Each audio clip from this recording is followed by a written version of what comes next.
this afternoon. I presume that you all know who was the fellow who was my favorite of Marion's Brigade, and that, of course, is our friend George. Our friend George. That's my camera. That's what. Our friend Peter O. Of course, as you all know, if you're not familiar with the Huguenot spelling of things, it's not Horry, it's O. Of course, Peter O. was, he fought with Marion in the Continental Army. Then he had his own brigade. He lost it probably 4 months later when he got canned. And then he became Lieutenant Colonel Marion's Brigade, we all know, repeating some things that everybody knows. And then after the war, he rose to be a brigadier general of the South Carolina militia. This would have been equal to Marion. Marion had obviously died long before that, but he reached the same level as Marion in the militia. He was a devoted friend of Marion, and what we're going to talk about today, he was a budding, but ultimately very, very, very, very, very, very, very frustrated writer. And part of the reason for that was the antagonist in this little story, and who was our buddy, the Reverend Mason Locke Weems. And Weems was from Virginia, ultimately Dumfries, Virginia. He was an Anglican minister, and he became, I guess because of maybe some of his failures or his motivations or just his skills, he turned into an itinerant preacher, bookseller, and fiddler. Multitasking. A lot of part-time jobs. But he is probably best known in the North as the author of the biography of George Washington, which he wrote in 1800. And of course, down here, we all know him, and I'm assuming that everyone knows that the parson, Mason Locke Weems, was the author of The Life of General Francis Marion. And that's what we're going to talk about. But just so you also know, there's another side to Weems. Being a preacher, he had some other works, and one of which was The Bad Wife's Looking Glass. These are ones you should check into. They're pretty hot. And there's also The Drunkard's Looking Glass. Now, that one, I used to want to look into that one very heavily too, but I think we'll just stay away from that story. We do not have time. Mason Locke Weems, just so we get this all clear, was famous as a moralist, trying to set the tone for what the American, the new America can be. And we probably know him best for his wonderful, wonderful moral tale about I cannot tell a lie. I cut down a cherry tree. If you'll see here, we have I don't know if you can really see that closely, but we have a very small George Washington, thinking he is a child, but if you look closely at the face, it's of our 1782 George Washington, which I find very, very bizarre when you really think about it. I didn't notice it until about the fifth time I looked at it. Wow. So we have Merritt, we have Weems, and we have O'Ree. Let me just say what some people have said about Weems. This is by Robert Bass, who of course is the South Carolina's historian, and who was also the author of the Swamp Fox, as well as a number of other Revolutionary War books. Bass wrote that Weems would fiddle for a dance on Saturday night, if possible preach on Sunday, and spend the following week peddling books. And there's a 19th century poet, or South Carolina poet by the name of William Grayson, who wrote that his fiddle made the eccentric traveler welcome wherever he went. His custom was to give his old horse the reins, and as the horse walked the road slowly, the master amused himself and cheered the way with the sounds of his violin. And of course, this is one of the ways that he could give himself a place to stay at a very budget rate. So this is the Weems that we're talking about, who eventually came to, quote, help out Peter O'Ree, came to Peter O'Ree's rescue. For O'Ree had begun a biography of Marion after Marion's death in 1795. I guess O'Ree was a slow writer, and it took him 8 years apparently to get the first version ready for print. O'Ree went to the Georgetown Library Society, which I just thought was kind of kind of unique that Georgetown at that time, being being the early 1800s, was going to have a library society. The library society first kind of said, well, wait a minute, we now understand that you have the letters of Francis Marion. Why don't you add those to that biography, and then we'll relook at it. So about a couple months later, O'Ree goes back to the society. The society says, we can't afford to do this. Even with the subscriptions, we just can't afford to publish your biography of Marion. So at that point in time, Weems, he was making his annual trip into South Carolina to sell his books, shows up in Georgetown, finds out about it, and says, ooh, this looks like this might be the new life of Washington, because Francis Marion is the hero of the South, much like George Washington was the hero of the North. It took about 3 years, apparently, for Weems and O'Ree to come to some kind of an agreement, but by 1807, it had become the Weems and O'Ree, let's say, were in a partnership, where Weems was going to write the history, was going to take O'Ree's manuscript, and as we see, do things that were rather odd, according to O'Ree. Because O'Ree wanted Weems to only make grammatical or spelling corrections. He did not want to change the history, make things up, and embellish. At least that's what he thought he had said to Weems. But then as Weems began to edit it, he wrote to O'Ree saying, "Be assured that it is with pleasure I write this history. And as I said before, I hope I shall write it to your satisfaction and to that of the friends of the illustrious Marion." That sounds like he's going to write it just the way that O'Ree had directed it. But then a little bit later on, he writes again to O'Ree saying, I beg you to indulge no fears that Marion will ever die, while I can say or write anything to immortalize him, never to be forgotten. Would God you had a bard of fire to record your great and glorious deeds in such glowing colors, that our children's children might read and weep over what you did and suffered for them. It's laying it on pretty thick, so you know there's something behind this. Sound like a setup to me. Weems continues to write. Then 1809, he announces the publication of the book. And he wrote to O'Ree, "Your ever honored, ever beloved Marion lives in history. The history of the great Marion. From," that's my underline, "the documents you were so good as to give me is finished. You have no doubt constantly kept in memory that I told you I must write it in my own way. And knowing the passion of the time for novels, I have endeavored to throw your ideas and facts about General Marion into the garb and dress of a military romance." That seems to me to be exactly what O'Ree had directed him to do. I think that was, no, that's not what he said to do.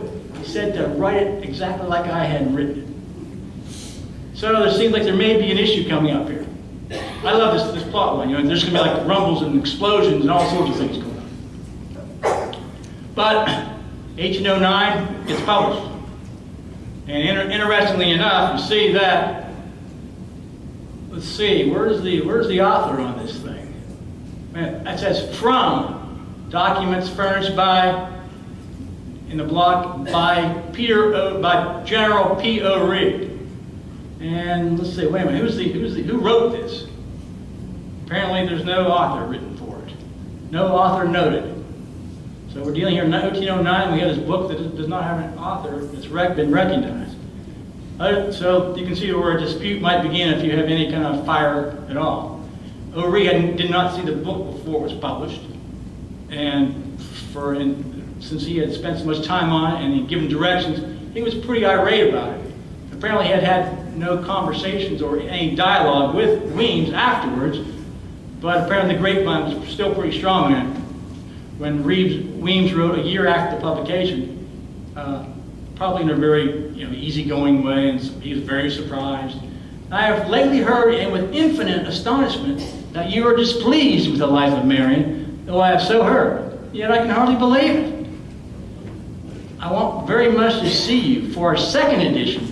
If you can point out any errors, I shall cheerfully attend to your instructions. Sounds like a fellow just wants to please, the fellow who gave him all the information. I see nothing wrong. And if you've read the book, I don't know how you can really say that he did anything that O'Ree told him not to do. But O'Ree fires back, saying, I requested you would alter the work as to make it read grammatically. And I gave you leave to embellish the work, but entertain not the least idea of what has happened, though several of my friends were under such apprehensions, which caused my being urgent on you not to alter the work as above mentioned. Do you not recollect my sitting on the ground with you near the Georgetown printing office and urging you again on the subject of no alteration to the work? So you can see, O'Ree thought he hadn't given him that license to embellish, but Weems obviously had gotten that, and he took it to the limit. The license that he was given was pretty dramatic, and O'Ree is the one that I think O'Ree just kind of conveniently forgot that he had said this to Weems, not thinking that he would get a story such as Washington cutting down the cherry tree in his work. And this continues to be kind of interesting with O'Ree. He had somebody that I guess he could complain to in this cry. He cries foul. He's writing a history of realities turned into a romance. The one as a history would always read with pleasure. Now, on the side, just think about this when we go here a little bit farther. The one as a history would always be read with pleasure. The other as fictitious inventions of the brain, once read would suffice. What O'Ree is saying is that the book that O'Ree had written, being a history, would be read over and over and over again. But the fiction that Weems had written would be read once, and then people would just put it on the shelf, and there would never be any more editions, and nobody else would buy it. And then O'Ree continued to say, nor had the public received the real history of General Marion. You have carved and mutilated it with so many Rhodian statements. Buy and read your book as authentic. When known to be otherwise, it will be moldering on shelves, and no more purchases be obtained. I bought the last one.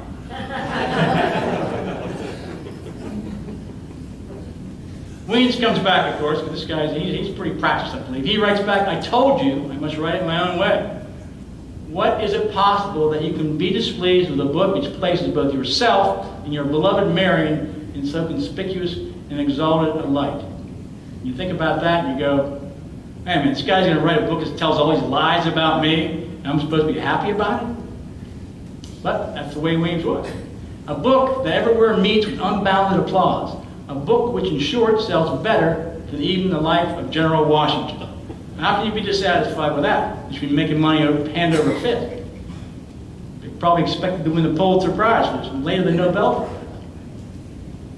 So, basically then what happens is that Weems, he'd say he wanted to publish a second edition, finally got it out in 1814. At that time, whoops, right. Now we have by Brigadier General P. O'Ree, which, if you think about it, O'Ree is complaining about the book before. He wasn't the author in the first edition. Now, all of a sudden, he's the author of the second edition. So he's already pretty well ticked off. Now you're really going to get him mad. But then down at the bottom it says, printed for the Reverend M.L. Weems. So in this case, Weems thinking he'll grease up O'Ree a little bit and at least make him the author. And Weems will also take some credit himself, but he probably is planning on writing some more books. So he has to get his name out there, so it can be known enough such that the next book he puts out, his name will be recognized. But don't forget, he was a preacher, a fiddler, a book writer, but he was a book publicist more than he was anything else. That was what he was best at. I'd say, and then O'Ree died a year after the second edition was published. So I guess the key comes back to is, what about this book? Is it a history or is it a military romance? Robert Bass, who I've kind of grown this year just love as a person, as an author, just reading a lot about him. And I say there's a whole display back there. I got so caught up in Robert Bass, I almost forgot about my presentation. But Bass just had a lot to say about Weems. But Bass is writing about O'Ree's adoration for Marion. On me, who almost adored Marion for his godlike virtues, its effects were past describing. My bosom heaved with emotions unutterable, while a tear of delicious admiration swelled in my eyes. These are Weems's words about Marion put into O'Ree's mouth. That Robert Bass thought was the best, one of the best parts of the whole book was this quote from the book. I'm going to read you one other one here that I think, you can, as you probably have, whoever read this book. By the way, how many people have read this book? How many people have read this book? Shame on you. This is the first book that I read about Francis Marion. And guess what? They always claim this, it's so inaccurate. In reality, it may be more accurate than William James's book. Anything like that. Anyhow, it definitely does have some, the flavor is not necessarily of a factual narrative, that's for sure. But this is one of the ones I like. I'm just reading a few that kind of leads into something else I'm going to next. But this is something that quote Weems / O'Ree wrote. After putting down a mutiny, Weems has O'Ree saying, and I quote, "As was common with him when any such occasion served, he arose and addressed us in as nearly as I can recollect the following words. With such worthies by our sides, with such a cause before our eyes, let us move on with joy to the battle and charge like the honored champions of God and of human rights. But in the moment of victory, let the supplicating enemy find us as lovely in mercy as we are terrible in valor. Our enemies are blind. They neither understand nor desire the happiness of mankind." Now these are the words of Francis Marion, the man who probably had a, 5th grade, 6th grade education, who was not really thought as having been very literate, and definitely he wasn't verbose, as we'll see later in this next shot here. This is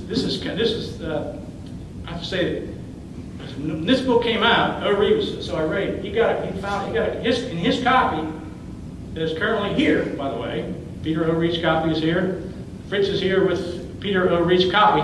Fritz is back in the back. He brought it from the Caroliniana Library and to show it to us, just to prove that I'm not just BSing you folks. I would not do that. From in that book, in the actual original first edition copy, Peter O'Ree made notations commenting on Weems's exaggerations, I guess you could say. And this is one that builds on the previous comment, which we dealt with a mutiny, where Marion then gave a big speech to his people to try and stir them up.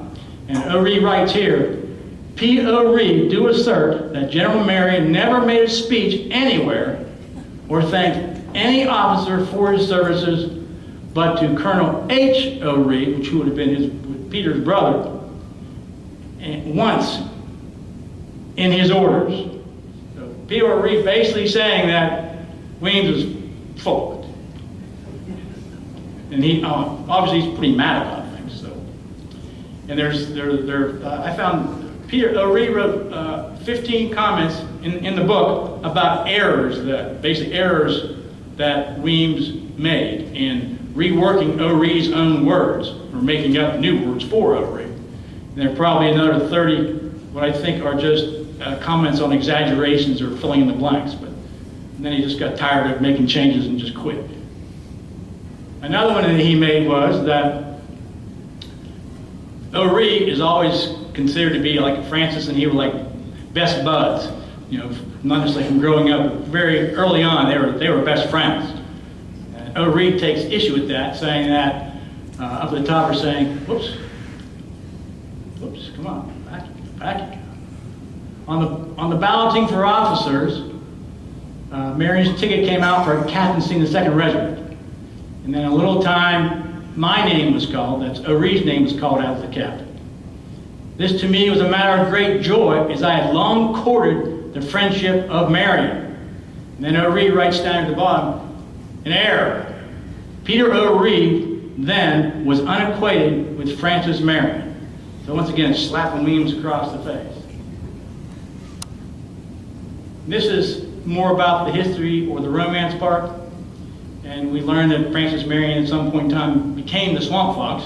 And this very well may be through Weems's romantic writing, where the actual origin of it. And this is a situation where this is in a scene from 1780 as maybe the first naming of the Swamp Fox. But they're talking about, where are we here? Talking about a couple of young ladies squired by a brace of British officers, elegantly mounted, came along at a sweeping rate from Georgetown. I'll just drop down. I was confoundedly afraid at first that they had somehow or other smelled a rat. And this is O'Ree writing there, as we know. But it turned out, as we afterwards learned, this was only a little courting party, going in the country to dine. On getting into the gloomy woods, the girls were taken with a quaking fit. I don't know what a quaking fit is, but things must have got rattled up pretty well. For her sweethearts, lest that vile Swamp Fox, as they called Marion, should come across them. And he was a pretty bad guy, according to the British. Obviously, the name Swamp Fox kind of had a little bit of a transition in time. Not really very violent. Of course, this is Peter O'Ree this is after he's been reading the book. About 2 hours.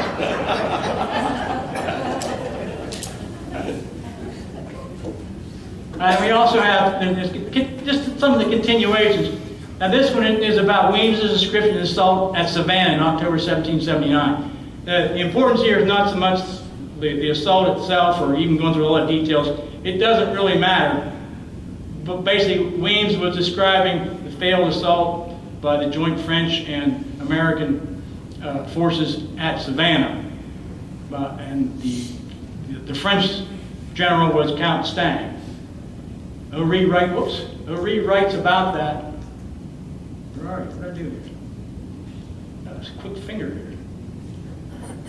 It says, NB means note bene. All this of Count D'Estaing, the fruitful invention of the brains of Mr. Weems. There was some flowery language in Peter O'Ree, though. I mean, some of this is, actually, well, this guy, he does have some flower in some of his language, but he probably has to try and match up to Weems so he just doesn't, just peter out as being totally boring, so he can think too. And he also wrote a similar statement about Jasper, which I didn't include, but basically saying the same thing. How Sergeant Jasper died at Savannah was basically the fruitful invention of Mr. Weems as well. So with all that, we come back to what does all this mean in the big picture of things? What does this mean for us here today and looking back? And we know that, to me, and I'm totally biased about Francis Marion. I don't even claim to be objective about it. To me, he has that persona of the American hero, and of what Americans should be. And that's also, I believe, what Weems was trying to say at this point in time. We have a new republic. We need our heroes. We have our Washington South needs their hero. Their hero is going to be Francis Marion because I have deemed it so. Francis Marion will be the southern hero of America. And this is also perfect in just a patriot period, just for that period of time, because now we have the book being published in 1809, all the British